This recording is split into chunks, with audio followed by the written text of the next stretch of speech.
Hello all, Alison here. Welcome back to Words and Pictures for a few minutes of fun. I'm going to have a few minutes of fun with some tag backgrounds today, maybe some slightly spooky, eerie, autumnal, misty, mysterious tag backgrounds. We'll see how we go. Texture pastes, stencils, that kind of thing.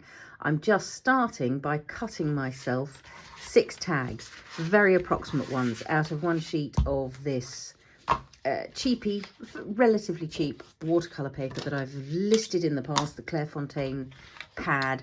I'm really not terribly bothered about straight lines for these, so I'm just gonna grab them, do like so, and 6 out of one sheet doesn't seem bad.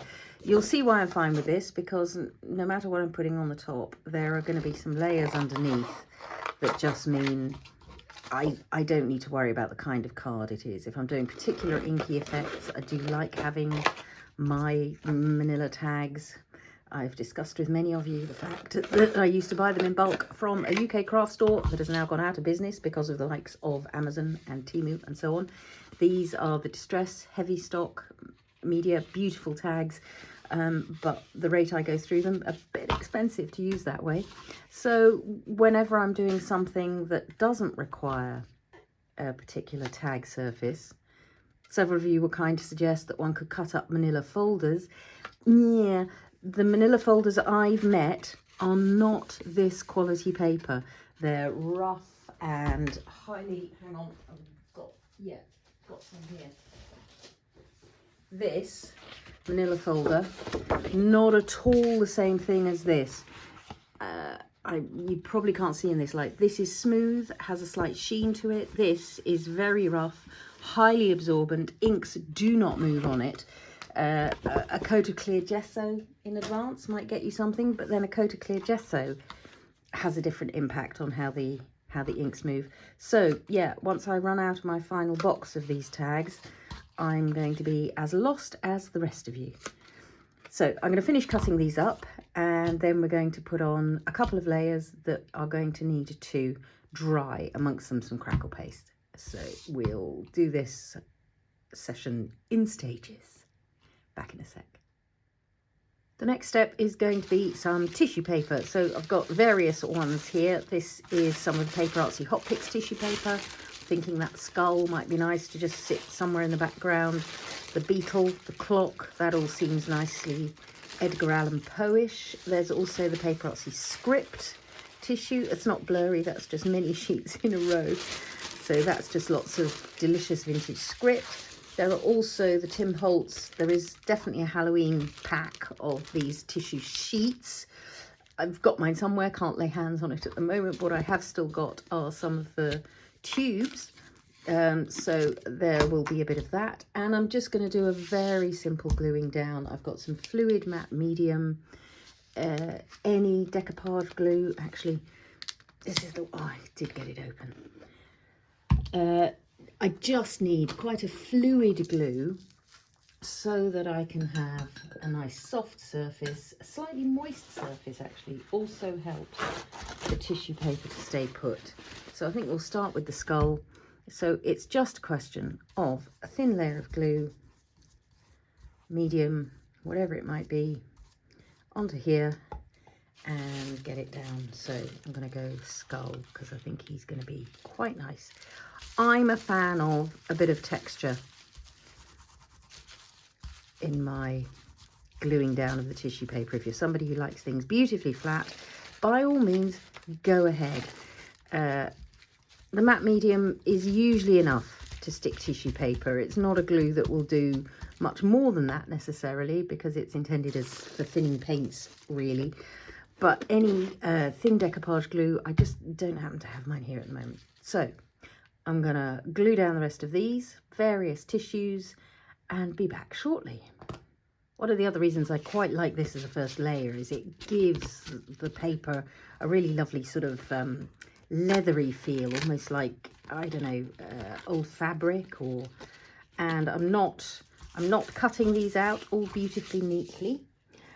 I'm ripping the tissue away from the edges.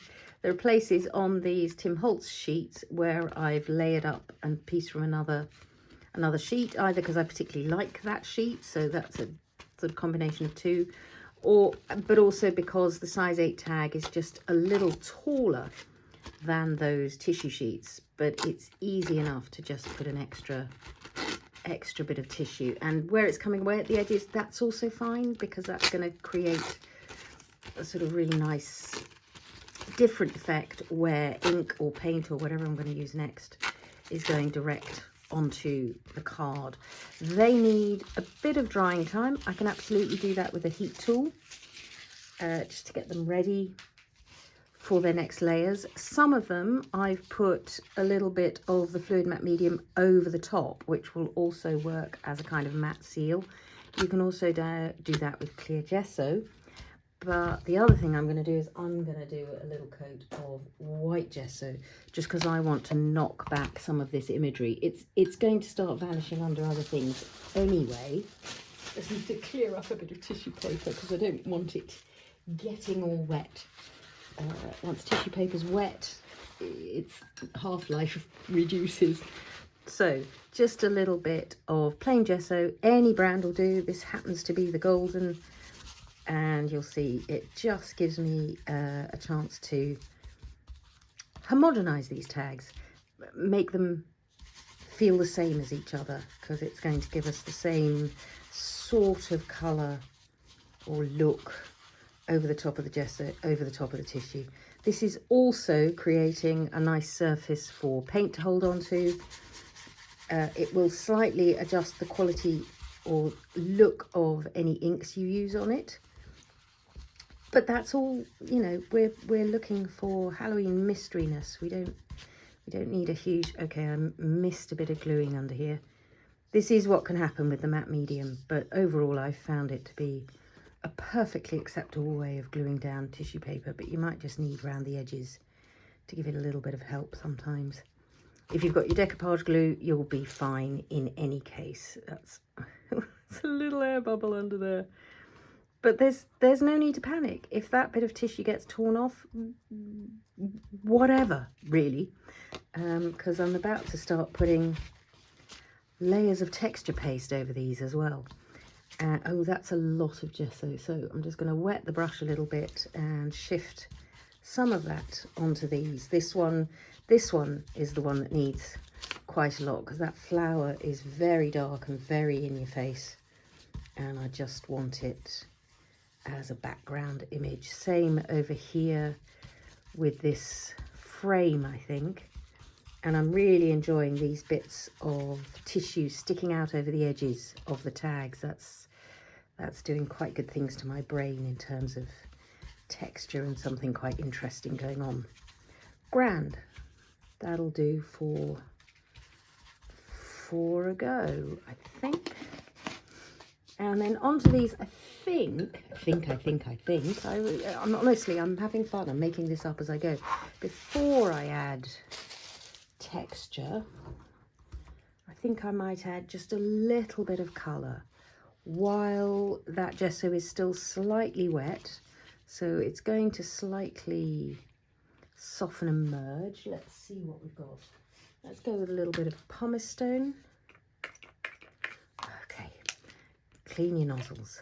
Lots of lovely advice. Thank you, everybody, for ways to make sure one's nozzles don't block. I've really never had a problem with Distress Spray stains blocking. The oxides can, because they've got that lovely chalky pigment in them. But that's just a little bit of, yeah, pumice stone, creating a bit of interest on those. A little bit more maybe. I'm enjoying the muckiness of that. So let's just smear some on. This is messy, fun playtime. Wondering about other colours. Wondering about hickory smoke, but I think for now we might just stick with that little bit of pumice stony detailing. The brush is quite wet, so that's allowing this to move around. And now, before I put texture paste on, because this is just going to make it difficult for texture paste to dry, having this here, I might while I'm at it, just go for a little spatter as well. because that will create some more interesting detail. Grand. I'm going to dry these with a heat tool and be back to do some texture.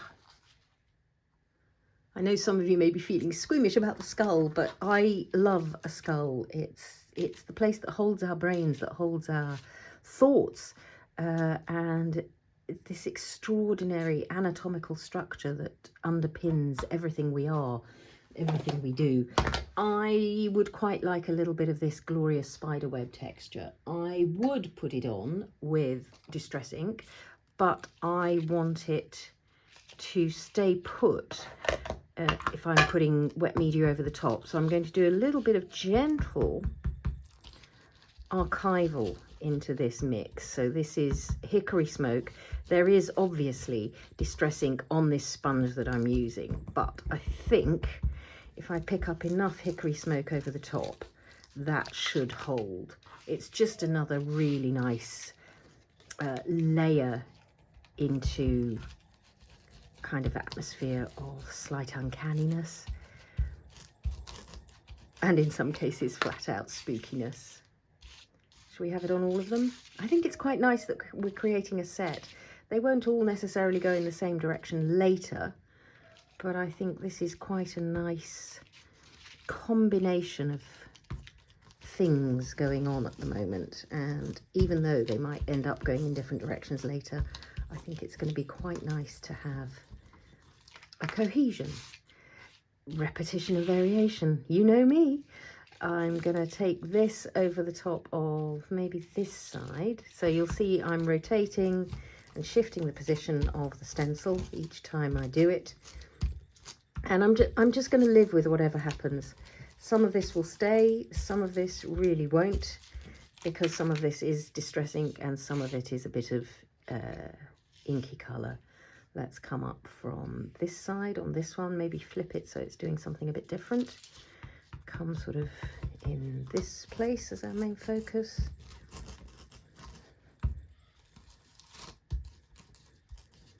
And you'll see I'm pressing down quite firmly, but being a little bit gentle with the type of movement, just because, as you can see, this stencil is really deliciously detailed, but there are some quite delicate little strands in there that I don't want to damage. Okay, I'm going to come in from the top on this one, sort of top and left, because we haven't done that very much. That's nice. So this might well end up being what are we? Sextet. 6 of them, because I'm quite liking how they all look together at the moment.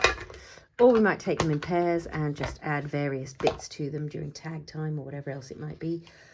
Sort of, I'm debating between this amazing Gothic script stencil, which I adore, and maybe a bit of brickwork. I'm thinking maybe brickwork. I'm going to put a bit of brickwork, and I'm going to use this Crypt grit paste. Again, we're going to be putting colour over the top of this later, but this stuff is just magic for a stony look. It's got little bits of dark flecks in so that you get a wonderful variegated look, and it's just got a magical, messy, yucky. Yes, I like that. I like that little bit of brick laying at the bottom. I think we'll keep the bricks mostly towards the bottom, because I think that makes sense. It's like building a foundation. It's quite thick, gloopy paste. Mine has probably thickened a little bit because it has been open for a year. But nonetheless, there we go. Yeah, that's creating a nice brick texture. And maybe on one more, and then maybe we'll do something different on one of the on the others. So a little trio of brick textures. It's just going to give us something fun.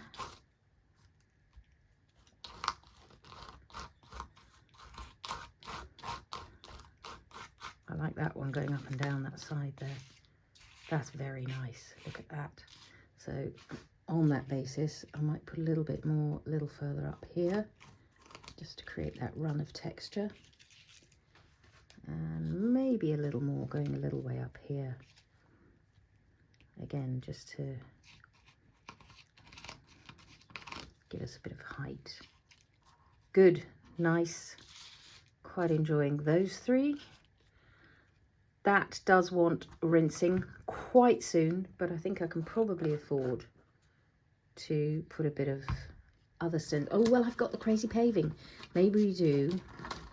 This one calls itself Crackle, but to me it does look like a sort of crazy paving path. Maybe that's something you just have in England, crazy paving.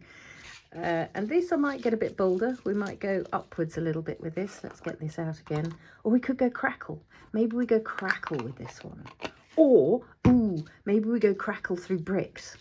That's what I want. Okay, this is the Crackle paste. Going to pop that on my filthy dirty spatula. And just put some Crackle paste through there. So now I am going to have to be patient. I'm gonna have to give that Crackle time to do its thing. There it goes up there. So here I don't want to cover up my skull too much, and I don't want to cover up that cobweb too much. So it's going to come down this side.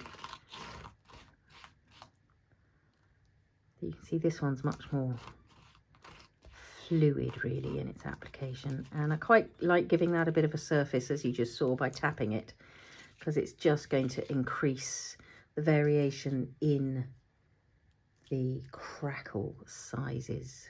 And then a little bit here, and I don't really mind that this is flooding underneath the bricks a little bit and creating a slightly more solid look. There is room in between, and when I apply other kinds of mediums later, we will get texture out of that. So we've now got a trio doing that and a trio doing that. Very nice. So I will now need to leave that to crackle. Going to go and wash this, lid back on nice and firmly, and we'll be back to carry on when those are ready to play.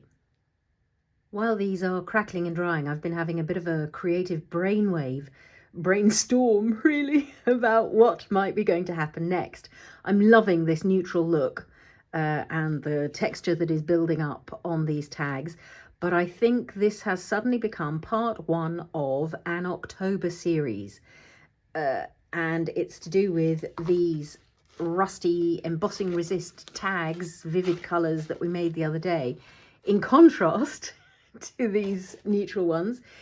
And what I'm going to work towards is a Halloween booklet, Concertina booklet, that's going to combine these tags and these tags, and yeah, some collaging, lots of spooky elements, all of that sort of thing. So part one was actually these tags, let's face it, with tag backgrounds. Part two is clearly these tag backgrounds. They're still busy doing their crackling thing, and I think it's probably going to happen over Wednesdays and Saturdays, so it's going to be a whole mishmash of tag time and few minutes of fun, and things are going to happen on Wednesdays or Saturdays or whenever. So watch out, because yeah, it's going to be a wild ride for October. I'm not sure how much further I want to take these today. They still need to do some crackling. I'm wondering about using these fabulous shimmering Distress Mica stains to add just touches of colour to these, so that they will tie in with these. But for now, I think the neutral tag backgrounds is probably the game for today. So I'm going to let them carry on crackling, and I'll come back to dive in for a close-up when that's happened. We will add just a little bit of more neutral to highlight those textures and crackles when we get there. So yes, I'm going to let these carry on crackling, but I just couldn't wait to share that little creative brainwave with you, and I hope you'll be as excited about it as I am. Back shortly. So these backgrounds are pretty much dry. There's some pretty decent crackle going on, and I want to hold off on major colour until we move on, but I'm just thinking in terms of increasing the crackle visibility. I'm thinking of maybe a little bit of bundled sage with some of this bubbling cauldron, partly because I like the combination of bubbling and bundled. No, that's not why. It's because I want some of these greens in play. So I'm not going to spritz directly because I want a bit more control than that. I want to be in charge of where this is going. Obviously with the mica stain, you really need to give it a good shake. You want all that powder coming up and present in the liquid. And then I'm going to put a little bit of bundled sage next to this as well, which is a beautiful soft grey green. And then I'm going to use probably just a scabby little brush to add some of this in a mossy kind of a green over some of these crackles. And you can see immediately that gives us a better look at some of the crackle that's going on. And then if I lift it up again off the surface, some of that green will stay down in those gaps and some of it will come up, letting us see that crackle texture. So let's just dribble some of that, and in a minute what I might do is dribble a bit more of the bubbling cauldron, because as I'm looking at this, I'm enjoying the green. What I want to make sure happens is that we stay connected to some of the colours here, but we've got quite a vivid green going on in there. I might add a bit of something bluish imminently. So just to get the start of that crackle texture happening, like so. And then I might add a little bit of mossiness around these Crypt grit paste walls as well. So it's as though there's sort of moss and lichens growing in and around those. And then what I might do is just do a little bit of extra splatter with the shimmer, because the shimmer is going to give us a wonderful hit of light catching magic when we move the tags. Don't want to knock that over. We have green shimmer everywhere in the world. That's quite nice. So we're just adding a bit of life to these with that bit of shimmeriness. I will also pick up what's on the mat here and splat that. Look, nice droplet of it there. Let's have that. So green and ghouly and ghostly. Just a little bit of that going on. Let's have a look at what we've got in terms of shimmer. So at the moment it's still wet, obviously. But what I'd also quite like to do is maybe, again, with the nozzle out, just add a bit of that along the edge there to just do a bit of trickling. Ooh, that's nice. Let's do the same here. Just add a bit of additional messiness. So the joy of texture is when you add a bit of variation so that that texture can really pop. It's adding contrast within that detail that lets that move. There's quite a lot of liquid on that one. If I pick some up, then I'll be able to add a bit more specific pigment in and between. And I'm enjoying that a lot, so I'm going to do the same in here. Just letting that mossy look grow, as moss does. Moss grows. Natural substance. Love this bubbling cauldron. It's an amazing shade of green. I'd love this shade of green not with sparkle. That would make me happy. Just going to move that with a bit of water so that it can trickle. Nice.